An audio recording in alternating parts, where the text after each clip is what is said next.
என்ன கேட்கிறாருன்னா, மார்க்கத்துல வந்து ஹலால்னு ஒண்ணு இருக்கு, ஹராம்னு ஒண்ணு இருக்குது. ஹலாலான விஷயங்களை செய்யும் பொழுது நமக்கு நிறைய நன்மைகள் கிடைக்கின்றன.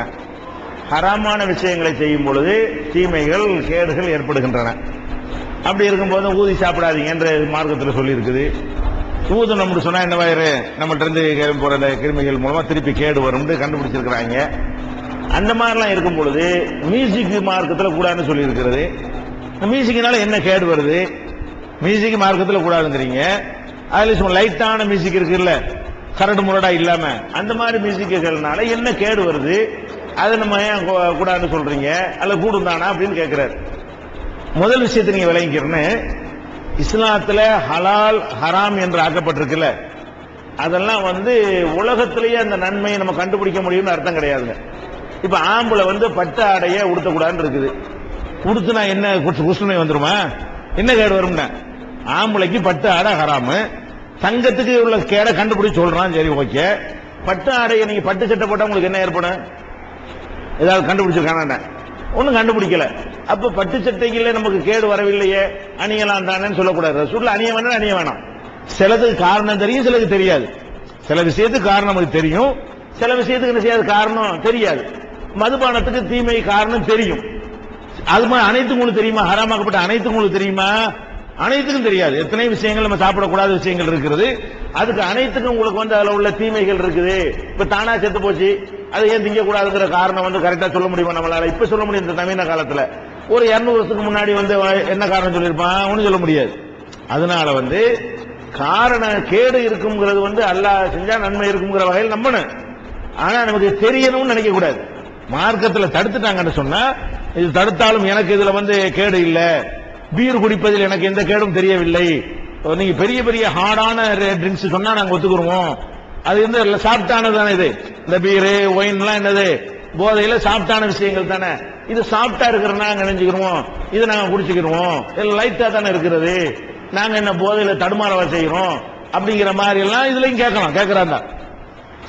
மார்க்கத்துல உன்னை தடுத்துட்டாங்கன்னா அதோட சரி, தடைதான். காரணத்தை தேடி அலையலாம், கண்டுபிடிக்க முயற்சி பண்ணலாம். காரணத்தை எல்லாம் காட்டி தந்தா அல்ஹம்துலில்லாஹ் சொல்லிக்கிற வேண்டியதான். காரணம் தெரியலையா, பிறகு கண்டுபிடிப்பாங்க. ரசூலுல்லாஹ் காலத்துல சொன்னதுக்கு வந்து ரசூலுல்லாஹ் காலத்து மக்களுக்கு காரணத்தோட தெரியும். நமக்கு இப்ப எத்தனை விஷயங்கள் காரணத்தோட தெரியுது. இதெல்லாம் காரணம் இல்லாம தான் சஹாபாக்களுக்கு தெரியும். பண்ணி சாப்பிடக்கூடாதுன்னா சாப்பிடக்கூடாதுன்னு சஹாபாக்கள் இருந்திருப்பாங்க. அதுல நாடாப்புழு இருக்குங்களா சஹாபாக்களுக்கு தெரியுமா? நமக்கு தெரியுது. காரணங்களை வந்து பின்னாடி உள்ளவன் தெரிஞ்சுக்கிட்டு நம்ம விலைக்கு கொடுக்கிறோம். ஆனா சஹாபாக்கள் கடைபிடிக்கும் போது இதுல எதுக்காவது காரணம் தெரியுமா? ரத்தம் சாப்பிடக்கூடாதுன்னு சொன்ன காரணத்தை சஹாபாக்கள் கிட்ட சொல்லுவாங்களா? என்ன காரணம்? அல்லாஹ் சொல்லிட்டாதான் காரணம்ன்றாங்க. என்னத்தினால சாப்பிடக்கூடாதுன்னு அல்லாஹ் சொன்னா சாப்பிடக்கூடாது, என்ன ஏற்படும்? அல்லாஹ் சொன்னா அவ்வளவுதான் அப்படின்றாங்க. நம்ம காலத்துல என்ன செய்யறோம்? ரெண்டுக்கு காரணம் அல்லாஹ் சொல்லியிருக்கிறான், நடைமுறையிலே எங்களுக்கு தெரிய வருகிறேன்னு வேணா சில விஷயத்துக்கு சேர்த்துக்கிற முடியும். அனைத்துக்கும் சேர்க்க முடியுமா? அனைத்துக்கும் சேர்க்க முடியாது. இதை நம்ம முதல்ல விளங்கிக்கிறணும். அதனால நீங்க எந்த ஒரு காரணத்தினாலையும் உலகத்துல எங்களுக்கு கேடு வரல என்பதற்காக வேண்டி மார்க்கத்துல ஹராமாக்கப்பட்டதை ஹலால் ஆக்கிறாதீங்க. விளங்குதா? அப்படின்னா எல்லாமே ஹலால் ஆயிருங்க சஹாபாக்கள் காலத்துல. ஏன்னா எந்த ஒரு கேடு நிரூபிக்கப்படல. சஹாபாக்கள் காலத்துல ஹராமாக்கப்பட்ட எல்லாத்தையுமே ஹலால் சொல்லி போடலாம். ஏன்? ஒரு கேடும் தெரியாது, கேடெல்லாம் கண்டுபிடிக்க இயலாது அப்படின்னு சொல்லிடலாம். அதனால மார்க்கம் வந்து கியாமத் நாள் வரைக்கும் உள்ள மார்க்கம், இதை யாபத்துல வச்சுக்கிற வேண்டியது. அடுத்து என்னன்னு கேட்டா, இந்த மியூசிக்ல வந்து கேடு இல்லைங்கிறாங்கல்ல, இருக்கு கேடு. கேடு கண்டுபிடிக்காட்டாலும் கூடாது, அது ஒரு விஷயம். கேடு என்ன கேடு? லைட் மியூசிக்ல என்ன கேடு அப்படின்னு கேட்கறாங்க. அதுல கேடு இருக்கிறது. என்ன கேடு இருக்குன்னு கேட்டா, முதல்ல ஒரு மனிதனுக்கு அல்லாஹ் கொடுத்துக்கிற கிஃப்ட் என்ன? மனுஷன் எதனால் சிறந்து விளங்குறான்? பகுத்து அறிந்து சிந்திக்கிறதுனாலதான் அவன் சிறந்து விளங்குறான். ஆடு மாடை விட நம்ம ஏன் சிறந்த ஆளா இருக்கிறோம்? சிங்கம் நம்மளோட வலிமையா இருந்து கூட நம்ம ஏன் சிறந்த ஆளா இருக்கிறோம்? யானை நம்மளோட பெருசா இருந்து கூட நம்ம ஏன் சிறந்த ஆளா இருக்கிறோம்னு கேட்டா, அதுக்கு சிந்திக்க தெரியாது, நமக்கு சிந்திக்க தெரியும். நல்லது கெட்டது அலசி யாரு? மூளை வேலை செய்யும். மூளையினால தான் மூளையுடைய எல்லாம் வச்சுக்கிற ப்ரோக்ராம் இருக்க, அதனால தான் நம்ம சிறந்தவர்கள். மாட்டுக்கு நம்மளோட பெரிய மூளை இருக்கிறது, இந்த ப்ரோக்ராம் அதுல இல்ல. நமக்கு வச்சுக்கிற ப்ரோக்ராம் என்ன இல்ல? அந்த மூளையில இல்ல. நம்ம மூளையில இந்த சிந்திக்குதல்ங்கிற ஒரு ப்ரோக்ராம் எல்லாம் நினைச்சுட்டான், போட்டு வச்சுட்டான். அந்த ப்ரோக்ராம்னாலதான் நம்ம சிறந்து விளங்குகிறோம்.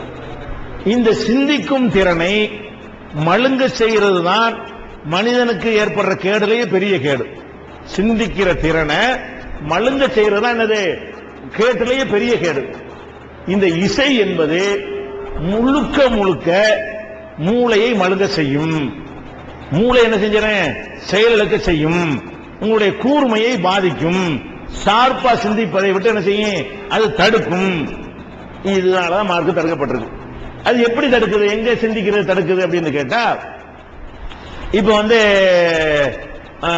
நான் ஒரு பாட்டு படிக்கிறார். ஒரு கையில் இறைவேதம், மறுகையில் நபிபோதம், இருக்கையில் நமக்கு என்ன கலக்கம்னு சொல்றாரு. எவனாச்சும் கள்ள விட்டானா, எவனாச்சும் இந்த பாட்டை கிட்ட அடிச்சானா? இதையே நம்ம வசனமா சொல்ற அடிக்கிறான். இறை ஒரு கையில குரான், ஒரு ஹதீஸ், ரெண்டு கையில வேற என்ன மத்தலாம், மூணு கிடையாதுங்கிறோம். அதான் அதுக்கு அர்த்தம். ஒரு கையில் இறை வேதம், மறுகையில் நபி போதம்னு சொல்லி இந்த கையில குரான், இந்த கையில ஹதீஸ், மர எண்ணத்துக்கு மத்தலாம் கேட்கிற அப்படின்னு நம்ம சொன்னா அடிக்கிறான். நான் அடிப்பா நமக்கு முந்தைய சொன்னார் அடிக்க மாட்டேங்கிறான். ஏன்? அவன் இசையில சொல்லும் போது ராகம் தான் உள்ள போச்சே தவிர மெசேஜ் போகல. ஒரு கையில் இறைவேதம் தான் என்னன்னு பார்க்க மாட்டேங்கிறான். நல்லா இருக்கு, ராகமா இருக்கு இப்படின்னு தலையாட்டுறான தவிர அது மேட்டு போய் உள்ள நுழைஞ்சிச்சா இல்ல. அதே மாதிரி வேண்டாம், ஒரு பொம்பளை இருக்கிறான். ஒரு பொம்பளை போய் நீங்க எப்ப வயசுக்கு வந்தீங்கன்னு கேட்டா, எப்படி வயசுக்கு வந்தீங்கன்னு கேட்டா செய்வா, செருப்பு கண்டு அடிப்பான்ல. என்ன செய்யறான், எப்படி எப்படி சமைஞ்சது எப்படின்னு பாட்டு படிக்கிறான். பேசாம 50 பேரும் கேட்டுட்டு இருக்கான். ஒரு பயில கோவம் வர மாட்டேங்குது. பாட்டை போடுறான், எப்படி எப்படி சமைஞ்சது எப்படின்னு ஒரு பாட்டு இருக்குல்ல. இது ஒருத்தன் கேட்கிற ஒரு கேள்வியா? ஒரு பெண்ணையை நோக்கி ஒருத்தன் கேட்டா, இந்த பாட்டாக இல்லாமல் வசனமாக கேட்டால் என்ன நடந்திருக்கும்?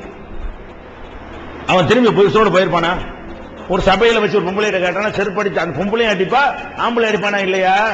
அப்ப பாட்டுல கேட்கும் போது என்ன வேண்டாலும் செய்யறானே. பாட்டுல கேட்கும் போது